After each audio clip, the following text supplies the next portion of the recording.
It's The Big Show with me, Alex Belfield, and on this programme we like to talk to really clever people, really talented people, and we've got one of those for you today, definitely. David Garrett is the virtuoso. He's a child genius who is second to none on the violin, and he's so popular around the world, and I'm so glad to say he joins us on the programme now. David, how are you? Very well, thank you very much for having me. It's a real pleasure because you're so talented, and that's nice because there aren't that many people in music today who can really do it well. Well, I think there are, of course, a number of people who are amazing musicians, which I've been working with in the last few years. But you're right. There's, of course, a lot of people out there which maybe are more focusing on PR rather than the real art. I've had an extraordinary reaction from your fans, particularly in places like Germany, where they're obsessed with you. They love you, don't they? Well, it's very fascinating for me also to kind of see that, and to be quite honest, I don't really know exactly why they're so enthusiastic. I guess they just enjoy listening to the different varieties in music which I perform, because it's not only one direction. And but I'm very happy, of course, that they get so enthusiastic about the whole project. And they also think you're a nice bit of trouser. They think you're gorgeous. Well, that doesn't harm the whole thing, I guess. What's it like being a child star? Because that's when you started, and that's when everybody became so obsessed with you. There's so many young stars who go on to achieve nothing, yet you're still here. How have you managed to be that person who had the talent and keep your feet on the ground? Well, it's been not an easy time. I think it's quite a burden to be very good at a very early age, and you pretty much have to fight through your teenage years in order to sustain the drive. And of course, at some point, you have to take responsibility for your art. And I think that's the most difficult time, of course, to make your own decision to continue with that. And I think that's where a lot of people struggle. Is it God-given? You definitely need, the physical abilities and, something called talent. But I don't know if it's God-given. I think there's a lot of work involved with it. I mean, you can have a lot of talent and don't work, and I don't think much will come out of it. The other way around, you can work a lot without talent. It's also not going to happen. So it's a good combination of both. How hard was it when they found out that you had a talent and you had an ability quite extraordinary compared to other people, and they made you work to be as great as you are today? Because as a child, it's very hard to recognise why they're encouraging you to do it, isn't it? It is, actually. Yeah, you're right. Obviously it was quite difficult. I mean, from my very, very early age, people have been always pretty much telling me that, I was talented and this was the thing I was meant to do. So at some point, I think the difficult thing is to kind of, you just accept it for such a long time until you grow older, and then you kind of start questioning things. Is this really something I want to do? Is it just something I'm, particularly good at? And I think that's the most important question to answer for yourself. Was it chance that you found the violin? Why that instrument and not the piano, for example? Well, a little bit of luck. I have a 2-year older brother who started playing the violin first, and I don't think he was particularly good at it, or he didn't like it. Whatever the reason, he kind of gave me his instrument basically to take the attention from him, and I kind of liked it. So a little bit of luck. How tricky is it? I mean, I play the piano and it's relatively simple because you've only got a few notes to play. You've only got a few strings to play, but you make it sound so much better than so many other people. What is the skill of playing a violin? Well, I think you have to be able to listen objectively to yourself. I think that's the key for any musician to, be able to hear you from a different perspective, Also be very critical with what you're doing, never kind of slack on what you want to actually produce. It's also interesting, isn't it? You see a lot of people touring with big bands and lots of backing groups, particularly singers. There's no hiding away when you play the violin, is there? Because it's you and people just want to hear you. But why would I hide away? I think the instrument is beautiful, and I think it's I would never cheat the audience like that. And tell me about playing the violin, and a particular violin. Is it like driving a car? Some are better than others? Definitely some are, let's put it like that. Some cars work for your personality better, It's you have a choice, of course, and certain things you feel more comfortable in. Same with instruments, certain sounds, certain kind of like, the punchiness, or like more brighter, more darker. You have to find your own voice and, of course, your own violin at some point. And for you, what makes a great violin? What sound are you looking for? Well, I think if I play something and I can identify my ideal sound with what I'm doing at that same moment, I think that pretty much explains what I'm looking for. And I've seen you play many times, and you do go at it hammers and tongs. How much damage can you impose on that violin when you're at those big moments where you're hitting all the notes? Well, obviously, those instruments are made to kind of sustain that kind of like strength. So normally, under normal circumstances, nothing happens. Of course, it's always possible to slip a little bit with the bow or with the finger, especially when you do like fast pizzicatos. So, something can happen, but I think, obviously, that's a reasonable risk. And how much of a diva are you when it comes down to the sound system? Because the violin is such a beautiful thing to hear live. You start sticking microphones around it, it can change the sound completely, can't it? Yes, but, we're in a very lucky time, I think. Fortunately, there are good sound system these days, which are very, very helpful to kind of get, the quality sound out there. Was there ever a point where you thought, I don't want to be David anymore. I don't want to be the guy who goes around the world with the violin. I just want to be private and me. Did you ever consider giving it up, or is this your life? It is my life. It's something I love doing. And of course, there are always moments where, sometimes you probably want to have a little bit more quiet time. But, you got to suck it up. I think every job has, good and bad sides. And, as long as it's, more good than bad, I think it's you have a very lucky profession. What's it like to be so good that wherever you go, people revere you, and you know that the expectations are so high? How do you cope with that pressure? Good question. I don't really think about it that much. I think the first thing I try to do is, please my own standards, and normally when I do that, everybody's happy. So I think that's the key to it. And what about the special venues? Is there somewhere you always look forward to going back to? Of course, there are a couple of places which are always fantastic to perform. In London, the Royal Albert Hall is one of those places. In Germany, probably the Berlin Philharmonic. New York, the Carnegie Hall. So there are like a couple of really nice, traditional, great sounding halls. I remember watching Vanessa May, and she made classical music sexy. There aren't many people, Il Divo have done a good job of that, bringing the normal people, the masses, into classical music. Was that something that you really wanted to do? Well, I didn't want to make make the classical music sexy. I probably was more concerned about, introducing the instrument, showing what is possible musically to do with it, all the different musical directions you can actually expose the violin to. So I was never really concerned necessarily about anything but that. But obviously, some people, of course, care about the looks, and that's the way they probably find to what I'm doing. But, either way, I don't mind that at all either. So whatever it is, as long as they, as long as I'm able to, bring classical music a little closer to people who probably would not buy out, who probably would not go and buy a classical CD, I think that's definitely worth it. Tell us about your background. Where are you from, and what were your parents like? Well, I grew up in Germany. My mom was a classical ballerina.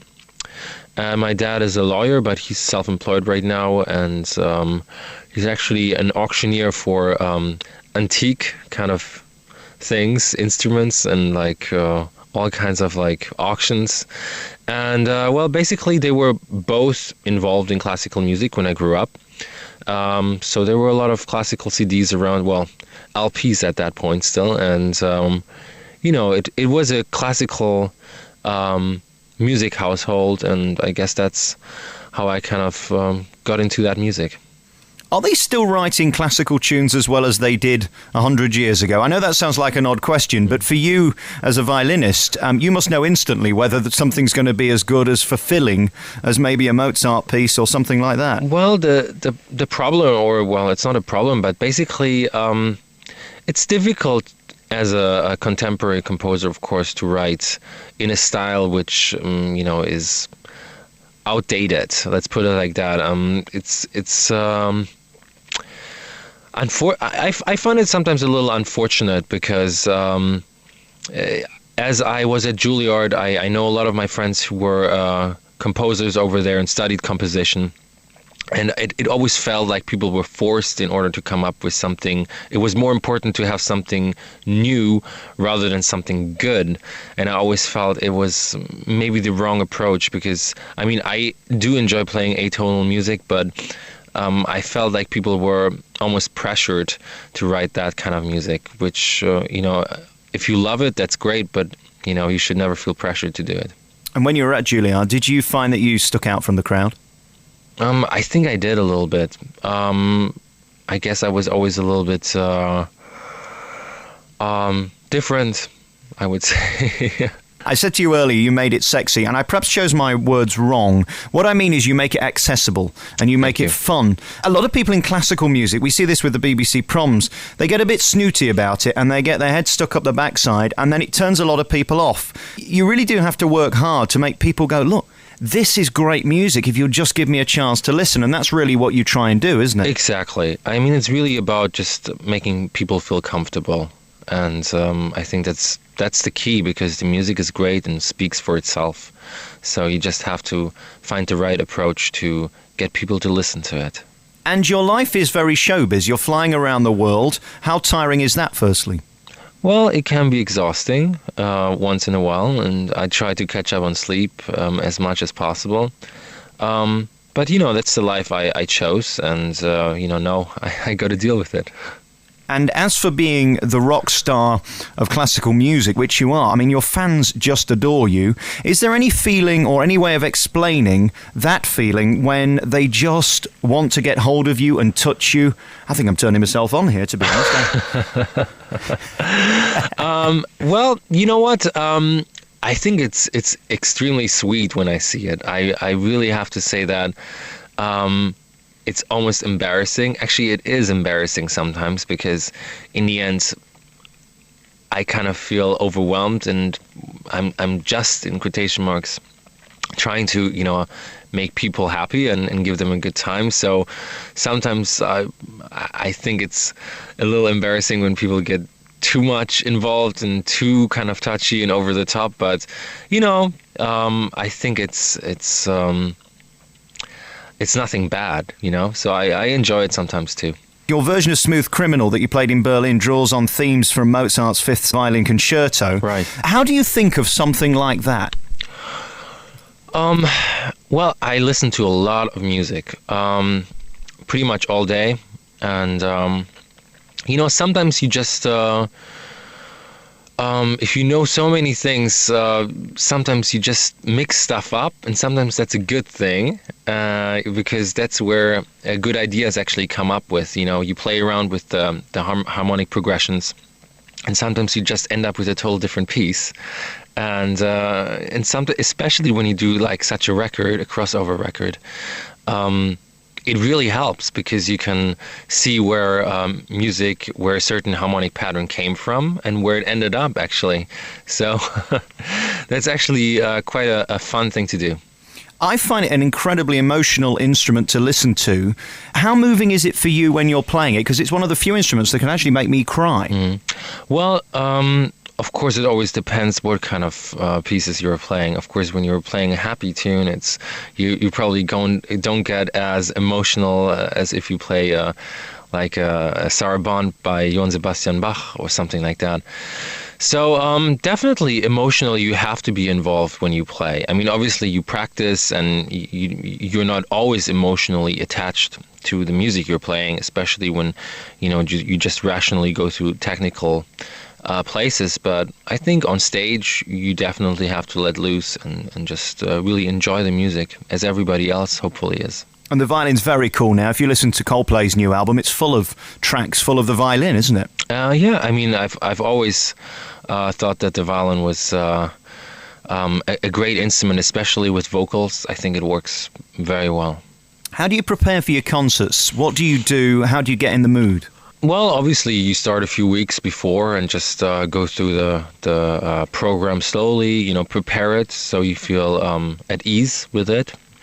And of course, if it's with orchestra, about a day or 2 days before, you start rehearsing and you get to know the orchestra, the conductor. And, that's the fun part, because obviously everybody has, their opinion on the piece, and you get to kind of negotiate through. And, I really enjoy doing this. I suspect you're not going to answer this next question, but what's the best piece of music to play on the violin? Oh, God, it's very, very difficult to say that. I kind of do it like the piece I'm working on always becomes my favorite piece. It's more of a psychological thing, so I'm, thrilled about what I'm doing every day of my life. So even if it might not be my favorite piece, I kind of make it my favorite piece for the time while I have to prepare it. And is there a special orchestra you like playing with? Oh, there's so many good orchestras these days. Very, very tough one to answer. Sometimes, funnily enough, I enjoy playing with orchestras which are not maybe the most perfect, because somehow I feel you learn from imperfection more than from perfection. And as for the violin itself, is there a dream instrument you would like to play, or is there one you've got your eye on for the future? I would actually love to play the drums, and I'm practicing already, so it's not really something totally different, but I think it's fun to do. Would you like to maybe incorporate that in the show in the future then? Maybe half on the violin, half on the drums? Well, maybe not half on the drums, but, I'm thinking about doing one piece for the next tour. It's possible, isn't it? Some questions then from your fans. We've had 1 million emails. Siobhan says, who's your stylist? Who makes you look great? That would be me. Really? Oh, God, I don't have a stylist. Come on, I'm a guy. I mean, I don't think there's... I think that's pretty... I can take care of myself, basically, David, I'm a guy and I look ridiculous. I mean, I'm hideously ugly. I have no idea how to dress and my hair's stupid. You've got the look, haven't you? Well, maybe I feel the same about me. I think it's all about perspection. And I don't know. I just try to, feel comfortable in myself. And apparently it doesn't come across too bad. All right. Anya says, how exhausting are your concerts? How do you feel at the end?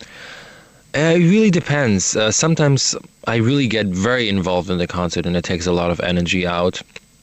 Sometimes I'm, very relaxed and I just pretty much play through the piece. And then it's not as exhausting. It really depends on the mood. And BB says about the flying, how do you cope though with those flights? They are annoying, aren't they? You know what? Sometimes I enjoy actually going on the airplane because, you don't have much time to read or actually sleep, and especially if you have a long international flight. I sometimes really enjoy going on board and just taking the blanket and just falling asleep for like a good 7-8 hours. Nitol, that's what I use. Excuse me? Nitol, puts you straight to sleep. Really? All right. Well, it's probably the same like NyQuil or something like that. Exactly. Isn't it? Take the herbal version and you'll be absolutely fine. Wake up the other I'm end. fine with NyQuil, actually. Well, you don't know you've taken off and you don't know you've landed till the lady wakes you up. It's fabulous. It is, actually. Elise says, when exactly will your next core classical CD be coming out? Well, we're recording the next core classical album in February next year. And it's going to be the Mendelssohn Violin Concerto in E minor and a couple of other more romantic short pieces. And we're going to do that in February, so release date will probably be next year, autumn. We were talking earlier about your siblings, and a question came in about how they feel about you, having all the focus on you, particularly from your parents in the early days. Does that breed any resentment? You know what? My siblings are very, very smart. They knew exactly that, having a lot of attention isn't always, only benefit. In the contrary, it comes with a lot of baggage as well. So they never really felt jealous or anything. In the contrary, I think they were always extremely supportive and my best friends.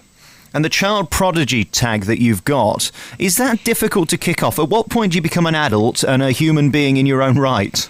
Well, I think at some point you just have to shake it off. I mean, I never really saw myself as a child prodigy. I think that would be very weird and very self-centered if you are like 12, 13 years old and you're like telling yourself, oh, I'm a child prodigy. I think nobody does that. But at some point, I guess you don't get annoyed by it, but you just don't see sense in people saying that. So you just, grow up and hopefully people will notice that. Maya sent in a very interesting question about who do you enjoy watching? Who do you like seeing perform? Who do I like seeing perform? I love to go to symphony concerts, opera concerts, anything which doesn't have to do with soloists, like instrumentalists. I don't know. I mean, I play so much violin music. I sometimes really enjoy getting out of there and not necessarily listen to another violin concerto, just get a break from it. Tell us about your composing as well, because that's a big part of your life. How do you do that? It's not easy, is it? Does it come to you at certain moments? Do you have to be in a certain mood? Oh, I actually find it quite easy, especially when I'm traveling and I'm in the car for a long time or in the plane. It's a great thing to kind of like not get bored. You just sit down and anyway just chill out and think about a good melody or a good harmonic progression. And then you just, write it down. And when you arrive, home, you pretty much just sit down on the piano and, play it in. What would be your ideal audience? How do you want them to react to you? I really would never think about how an audience should react. I think any reaction should be natural. If they like it or if they dislike it, I think there's no such thing as me trying to impress people if they're not impressed. I think it should be a natural progress. And, there was never an audience which I didn't like playing for. Well, they certainly love hearing you. A question coming out of Italy. Tamara says, when are you going to go and perform there? In Italy, I'm actually going to Italy pretty soon, I think, to Sicily, which sounds also good for me because it's a very, very nice place, as you know. And great food as well. But I always play like in Florence and Milan once or twice every year, so it's pretty regular. And what about Japan? We've had emails from there. Japan. Well, unfortunately, I had to cancel the last tour because I got terribly ill, but I think we're rescheduling something for next year. It's interesting, isn't it? When you're a violinist, you presume that, he's always going to be fine because the voice isn't your main instrument. On those days when you're not feeling 100%, how do you muster that energy? Because it's incredibly physical what you do. Well, obviously, when you don't feel that well, you kind of cut back on work in order not to, exhaust yourself, especially when you have to perform in the evening. Just try to relax as much as possible. And very finally, I've got to ask you, is your violin like your baby? Is it with you at all times? What do you do when you travel? Oh, it's very difficult for me to answer that. I get that quite a lot, that question, because I don't have a baby yet. So I would assume that I hope I will take as good care of the baby as I do with the violin. But, obviously, nobody's perfect and, always stuff can happen. In the end, I guess it's as close as you can come.